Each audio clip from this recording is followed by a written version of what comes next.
कप्तान का एक अहम तरीन पैगाम आ गया है। आप सोच रहे होंगे कप्तान का पैगाम किस तरह आ गया। उसी तरह आ गया जिस तरह कप्तान के पहले पैगाम आते थे। अभी तो एक बहुत बड़ा झटका लगने वाला है उन सियासी जमातों को जो सियासी जमातें ये सोच रही हैं कि शायद पीटीआई को हमने फारिग कर दिया। और मजे वाली बात आपको एक बता दें, एक खबर दे दूं आपको।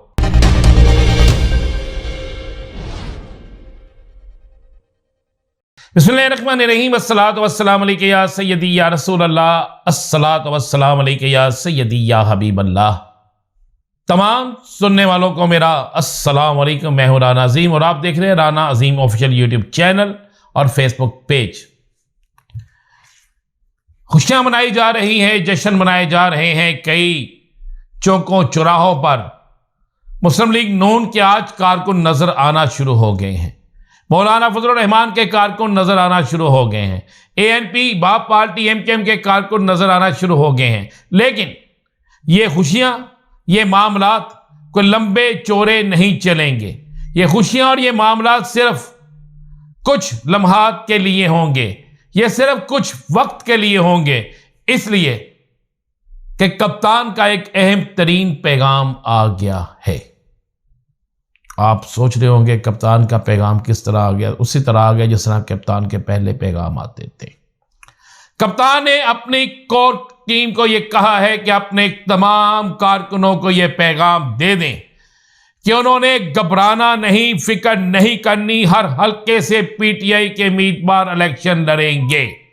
कोई एक हल्का ऐसा नहीं होगा इंशाल्लाह जहां से पीटीआई के उम्मीदवार इलेक्शन नहीं लड़ेंगे। तमाम के तमाम लोगों के इलेक्शन के कागजात मंजूर भी होंगे और हमने इसका मुतबादल इंतजाम भी कर रखा है। अभी तो एक बहुत बड़ा झटका लगने वाला है उन सियासी जमातों को जो सियासी जमातें ये सोच रही हैं कि शायद पीटीआई को हमने फारिग कर दिया है। पीटीआई ना फारिग हुई थी, ना फारिग हुई है, ना फारिग होगी। कप्तान ने यह बाकायदा अपने पैगाम में यह कहा है और कप्तान ने कहा है कि आप तैयारी रखें, आप अपना हौसला ना छोड़ें। 8 फरवरी को आपने अपने वोट का हक़ रखते इस्तेमाल करना है, अमन की भी मिसाल देनी है और अपना वोट भी इस्तेमाल करना है। 10 जनवरी से पहले आपको यह नजर आ जाएगा कि आपके तमाम लीडर जो हैं वो इलेक्शन लड़ रहे हैं और उनको रिलीफ मिल रहा है। एक बात ज़हन में रखिएगा, हमेशा किसी को गिराने के लिए, कारकुनों के हौसले तोड़ने के लिए या कारकुनों के हौसले बुलंद करने के लिए एक ना एक झटका जरूर होता है। जो कारकुन उस झटके से गिर जाए तो वो उठता नहीं और जो उस झटके को बर्दाश्त कर जाए वो गिरता नहीं। ये तमाम चीजें जिंदगी के हर लम्हे, हर मोड़ पर होती हैं।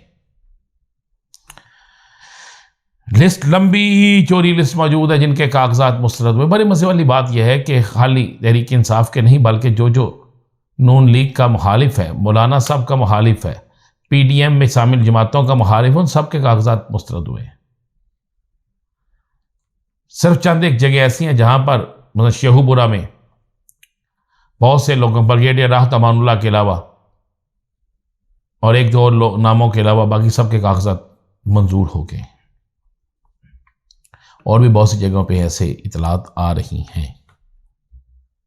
तो कप्तान का पैगाम जो उन्होंने अपनी कोर कमेटी को दिया है उसके मुताबिक पाकिस्तान के कारकुनों को कहा गया आपने घबराना नहीं, ये तमाम लोग इलेक्शन लड़ेंगे। और मजे वाली बात आपको एक बता दें, एक खबर दे दूं आपको। तहरीक के इंसाफ के वकला विंग ने पहले ही दरखास्तें तैयार कर रखी थीं। एक दिन पहले ही सबको इस बात का इल्म था कि यह सब कुछ होगा और उस पर दरखास्तें तैयार हो चुकी थीं, जिसके बाद फिर यह सारा काम चला। अब ये आपको पता है कि 54 के करीब तो वो एप्लीकेशंस दे दी गई हैं कि जिन लोगों के कागजात छीने गए, जिन लोगों को वहाँ पर तकरीबन पेश नहीं होने दिया गया। 56 के उम्मीदवार हैं, उनके तईद कुंदा तस्दीक कुंदा को पेश नहीं होने दिया गया। ये सारी चीज़ें हैं। तो कप्तान के इस पैगाम के बाद अब ये पैगाम चूँकि गर्ज कर रहा है दरादर तमाम सोशल मीडिया पर भी, इस पैगाम के बाद अब आपको एक और ख़बर दे दें, जल्द आपको बड़ी खबर मिलने वाली है, अच्छी खबर मिलने वाली है। और ये बड़ी और अच्छी खबर कोई लंबी चौड़ी नहीं, दूर नहीं होगी, लंबे चौड़े फासले पर नहीं होगी, बल्कि बहुत जल्द आपको ये खबर मिल जाएगी।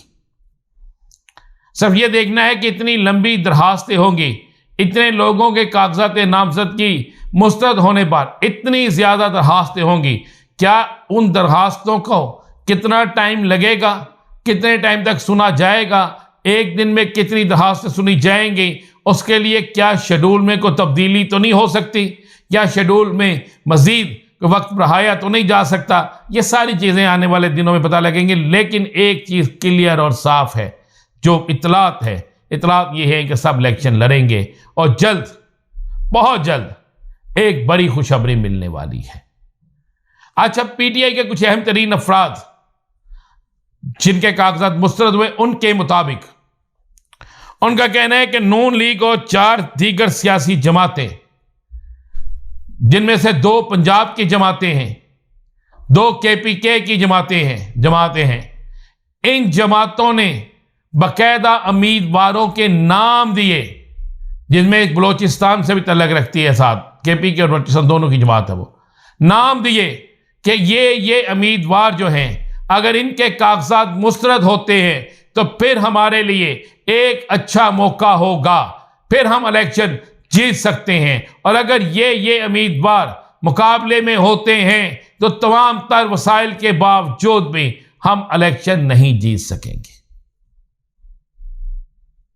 ये क्लेम है, ये क्लेम किया है तहरीके इंसाफ के अहम तरीन अफराद ने कि हमारे पास वो तमाम चीज़ें मौजूद हैं कि हम इलेक्शन जीत रहे थे, जीत रहे हैं और जीतेंगे। लेकिन हमारे लोगों के कागजात नामजदगी इन सियासी जमातों की ख्वाहिश और मंशा के मुताबिक मुस्तरद हुए हैं। अब आगे इम्तिहान आ गया पाकिस्तान की उस अदलिया का, जिस अदलिया ने हमेशा इंसाफ का साथ दिया है, जिसने हमेशा इंसाफ पर मबनी बात की है, जिसने हमेशा इंसाफ के लिए जंग लड़ी है। अब देखना होगा कि आने वाले चंद दिनों में कितनी तेज़ी से ये मामला सीधे होते हैं। लेकिन मैं फिर आपको कह रहा हूँ, कप्तान ने कहा है घबराना नहीं। मज़ीद क्या होगा, किस तरह होगा, इंतज़ार कीजिए। मेरे अगले वीडियो का इजाज़त दीजिए। अल्लाह।